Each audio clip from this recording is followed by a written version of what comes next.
নমস্কার সবাইকে। আজকে আবার একটা নতুন রেসিপি নিয়ে চলে আসলাম। আজকে বানাবো পুঁই পাতার সর্ষে বড়া।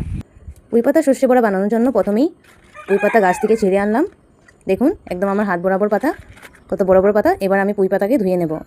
তারপরেই চলে আসলাম মশলা বেটে নেব। নিয়েছি সর্ষে আর দুটো কাঁচা লঙ্কা। বাটবো না, এমনভাবে বাটলেই হয়ে যাবে, বেশি পাতলা করে বাটবো না। এবার নিয়ে নেব ধুয়ে রাখা পুঁই পাতা। মশলাটার উপরে দিয়ে দেবো নুন, দিয়ে দেবো খানিকটা হলুদ, আর দিয়ে দেবো খানিকটা সর্ষের তেল। দিয়েই ভালো করে মেখে নেব। ভালো করে মেখে নিয়েছি। এবার পুঁই পাতাটাকে নিয়ে ভালো করে পুঁই পাতাটার পিছনে মশলাটা মাখিয়ে নেব। দেখুন আমি যেভাবে মাখাচ্ছি আপনারাও এমন করেই মাখাবেন। এবার দুপাশ দিয়ে পাতাটাকে ফোল্ড করে নেব। তারপর নিচের দিকে ফোল্ড করে গোল গোল করে ফোল্ড করে নেব। তারপর একটা টুথপিক নিয়ে নেব। টুথপিকটার সহায়ে ভালো করে গেঁথে নেব। দেখুন আরও একটা করে দেখাচ্ছি আমি। এমন করে পুঁই পাতাটা উল্টে নেবেন, তারপর মশলাটা মাখিয়ে নেবেন। মাখানো হয়ে গেলে পাতাটা দুই পাশ দিয়ে ভালো করে ফোল্ড করে নেবেন। তারপর নিচের দিকে ফোল্ড করবেন।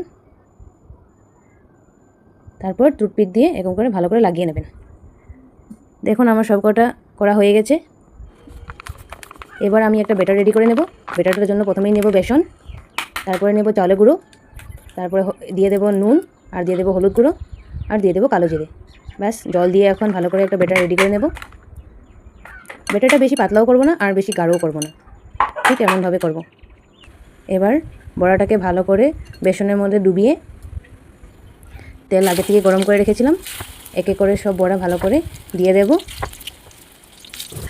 তারপর এপাশ ওপাশ করে ভালো করে ভেজে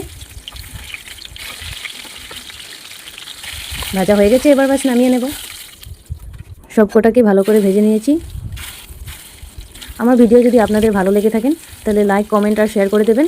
যদি আমার চ্যানেলটাতে নতুন আসছেন তাহলে সাবস্ক্রাইব করে দেবেন। আর কী কী ভিডিও দেখতে চান সেটাও বলে যাবেন।